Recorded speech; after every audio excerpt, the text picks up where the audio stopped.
this is how we jive for mass communication. Here I'm again with another video. In this video I'm going to show you how you can update your iPhone 15 to the last version of iOS, that is 17.4.1. Go to the setting option for this.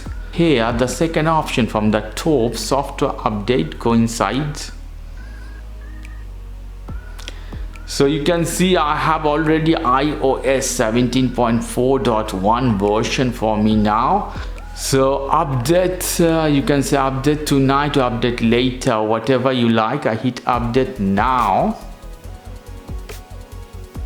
You have to put your password. After putting update now, the process has started. Always your phone should have full charge in this case, or connect with the charger.